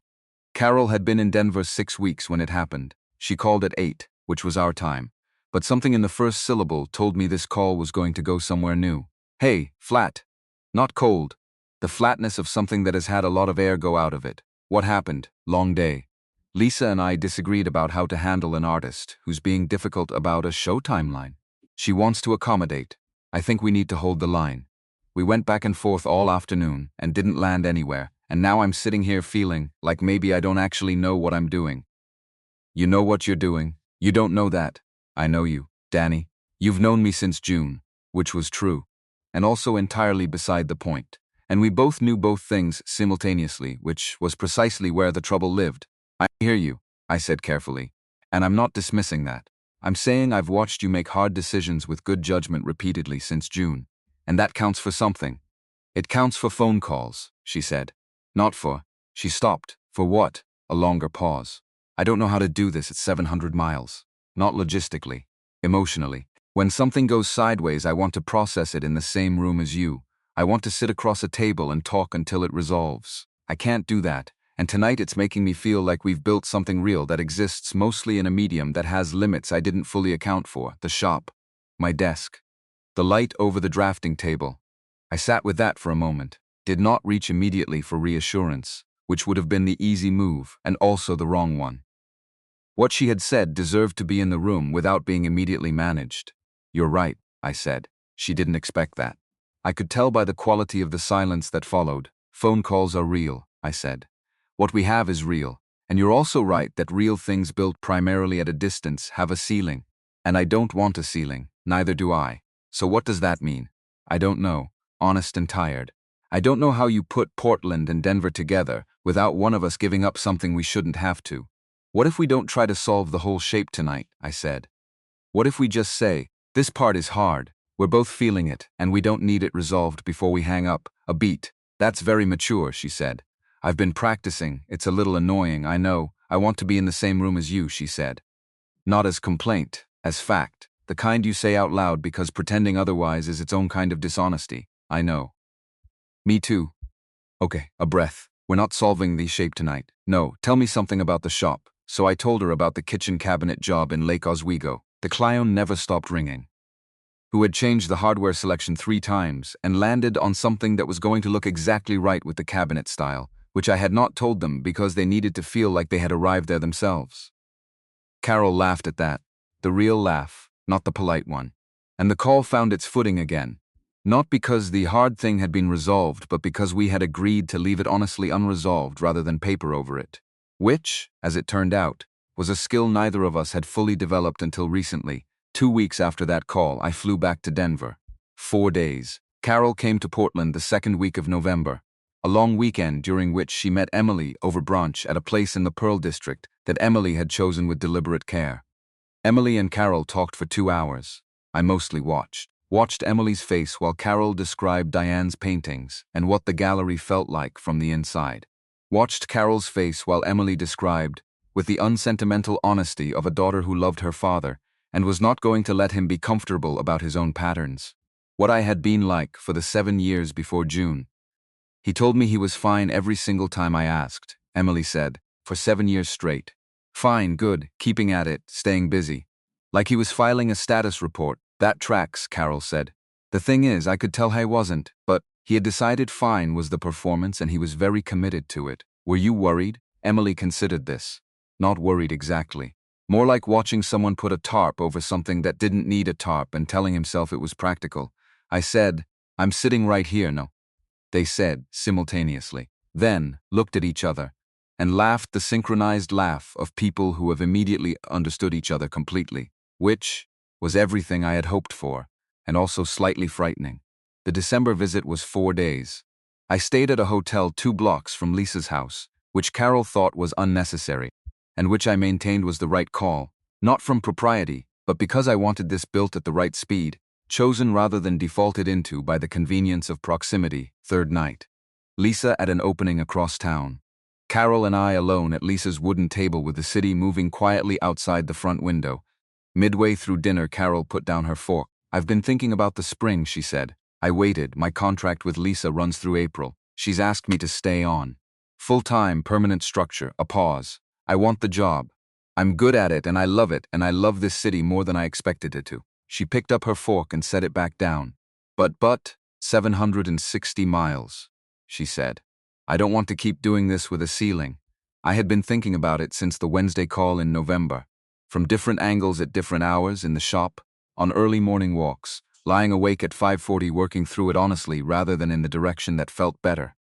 I looked into something, I said. She looked up. There's a market in Denver, custom residential and commercial woodworking. High end, which is what I do. I know 2 people here already from trade shows over the years.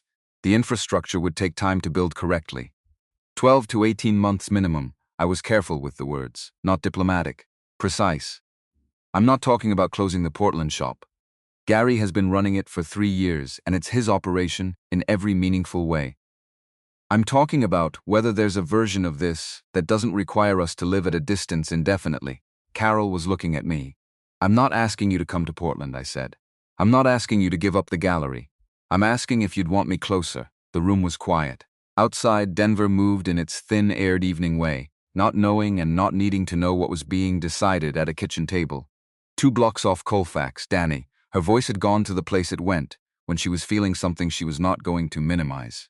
That is not a small thing? No, you built that shop. 12 years. I built it alone. That was one kind of choice. This would be a different kind. You could lose the client base you've built. The transition could be, Carol, quietly, not cutting her off, settling the conversation.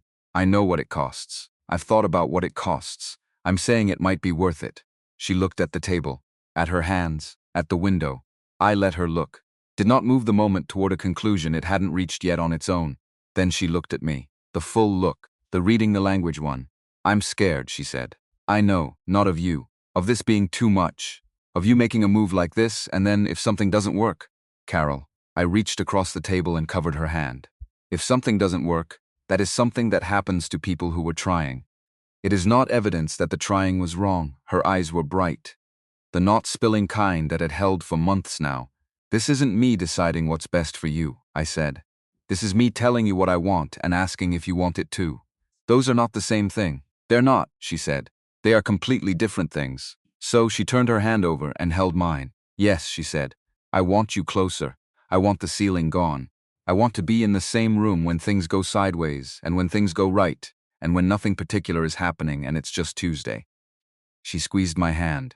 I want the ordinary version. The complete version. I exhaled something I had been holding for a while.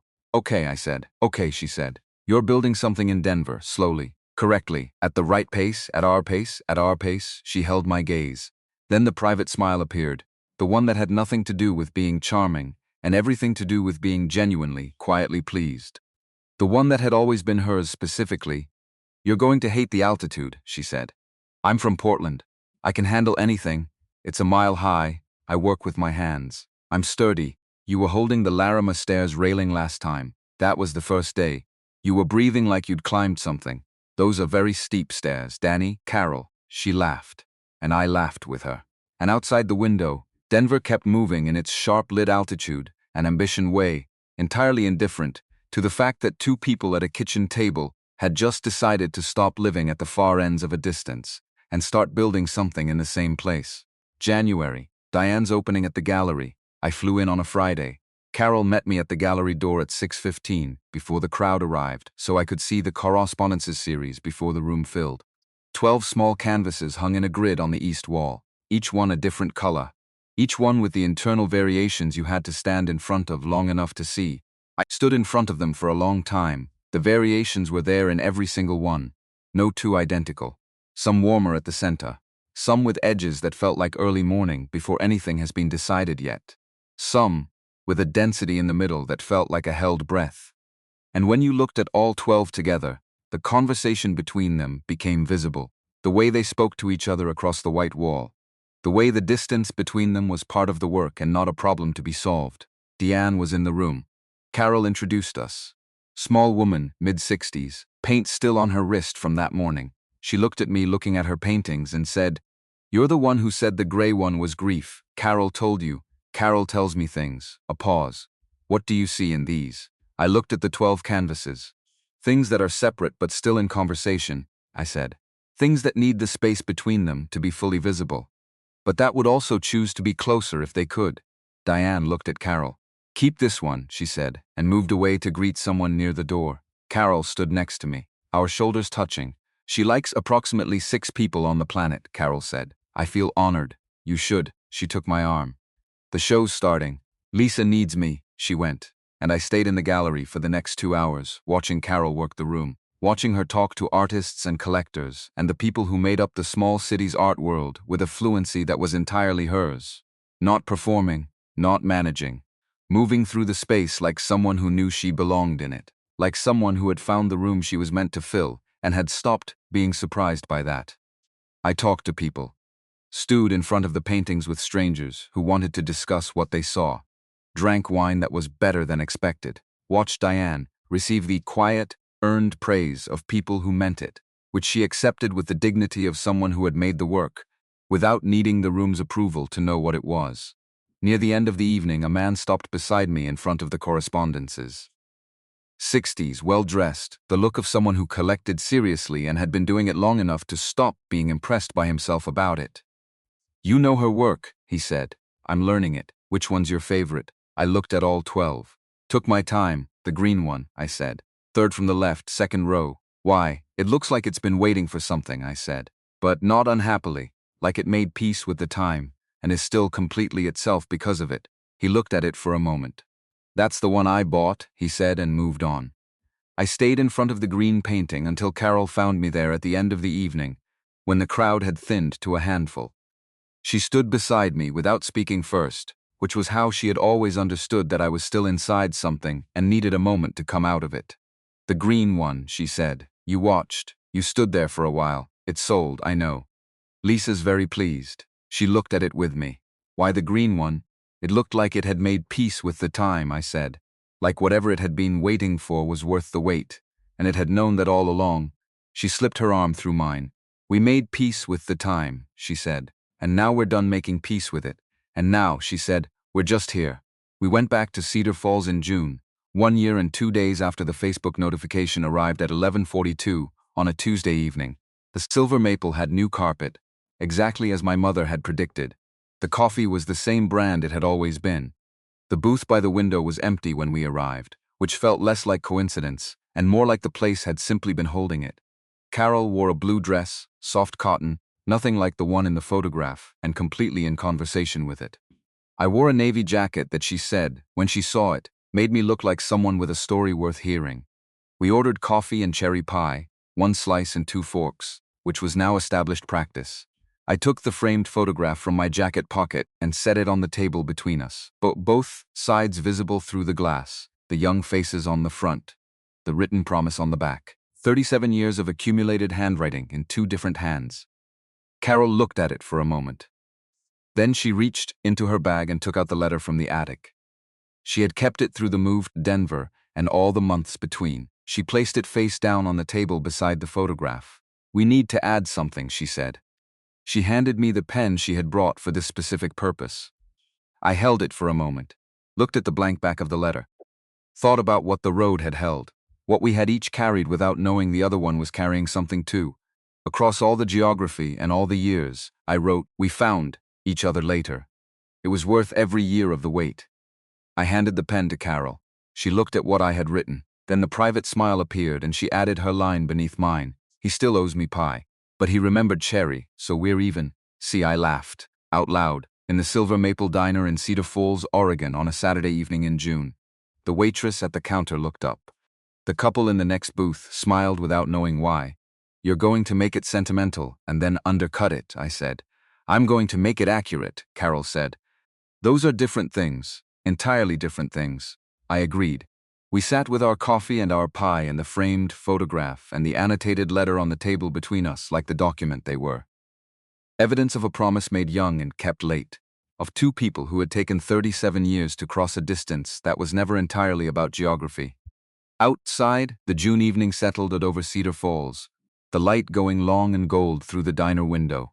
Maple Street quiet in the way that small towns are quiet on Saturday evenings, which is peacefully rather than emptily. Then the jukebox near the front of the diner crackled to life. Fleetwood Mac, the same song, the one the DJ had played twice at the Jefferson High prom, because somebody's older brother kept requesting it. The one that had been playing when Carol and I slipped out to the hallway because the gym was too hot, and her feet hurt, and the night was too large to stay inside of. Carol looked at me. I looked at her. "No," I said. "Yes, there's no dance floor. There wasn't one in the hallway in 1988 either. We're in a diner, Carol. We were in a gym. I'm not dancing in a diner. You are absolutely dancing in this diner." The waitress at the counter had stopped pretending to do anything other than watch. The couple in the next booth had turned around. An older man at the counter with a newspaper had put it down. I stood up. Carol's face did the thing it did when she was trying not to be visibly pleased about something, and failing at it completely. She took my hand. We found the narrow space beside our booth between the dessert case and the jukebox that had chosen this specific moment to have strong opinions about our evening. I put my hand at her back. She put her hand on my chest. We moved together slowly. Not gracefully, not well. The space too small, and the floor too narrow, and neither of us teenagers who could be forgiven the awkwardness of learning. But this was different from learning. Her silver-threaded hair against my cheek, her head finding my shoulder the way it had learned to over these months, fitting there the way things fit when they have been figured out through practice rather than luck. The familiar weight of her, which had stopped feeling like discovery and started feeling like something that had always been structurally true and had simply required time to become visible. I held her the way I should have held the letter. Openly, without deciding in advance what the holding meant, or how long it should last, or what it was allowed to cost. We fixed it, she said, very quietly. Later, I said, like I said we would. She laughed against my shoulder, the sound of it. Something I would not trade for any version of the past that might have gone differently. And I held her in the narrow space of the Silver Maple Diner while the song played and the couple in the next booth looked at each other the way you look at someone when something you had stopped expecting suddenly proves it was possible all along. The song ended. We stayed another moment anyway. Then Carol lifted her head. Her eyes bright in the diner light. The not-spilling kind that had held steady through Denver and the gallery, and all the months of building something real at the right speed in the right direction. What are we doing tomorrow? She asked. Such a specific question, so entirely present. Not where were we going, or what were we becoming, or how did the shape of the rest of our lives arrange itself into something manageable? Just tomorrow. Just the next ordinary day in a life that had become, against considerable odds and after a great deal of unnecessary time, worth showing up for. I'm starting the shelving unit for the Denver kitchen, I said. White oak. The one for beside the window. That's the one. I want the cookbooks organized by cuisine on the bottom shelf. That's an extremely specific opinion about a shelf I haven't built yet. I have a lot of opinions about that kitchen. I've gathered. Danny, yeah. I'm glad you answered the message. I looked at her in the diner light.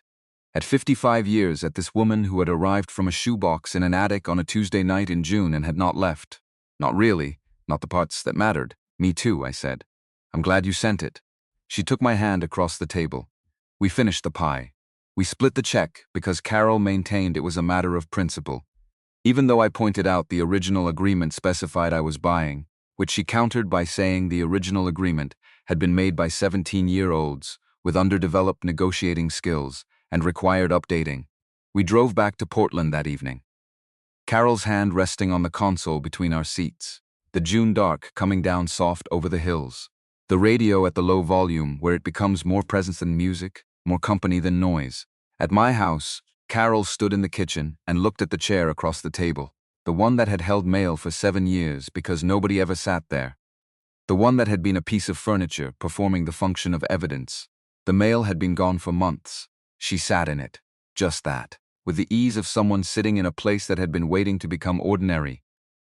And had finally gotten there. I made coffee because it was late enough that we should not have wanted it, and neither of us cared. I sat across from her at the table, where I had been sitting alone for 7 years eating cold takeout and checking my phone and telling myself the quiet was fine. I sat across from Carol, and the kitchen held us the way rooms do when people have finally arrived in them. Outside, Portland did its June evening thing, which was green and wet and entirely itself. The refrigerator hummed. The rain started against the window. Small sounds. Ordinary sounds. The sounds of a house that is not empty. Good day, Carol said. Good day, I said. And it was. It was a very good day. The kind that doesn't ask to be more than what it is because what it is turns out to be enough. The kind that contains everything it needs to and nothing it doesn't. The kind that two people sitting across from each other with coffee at the end of a long road recognize for what it is not because it is dramatic, but because it is finally simply real, which is not the same thing as ordinary, which is, it turns out, the thing ordinary was always trying to become.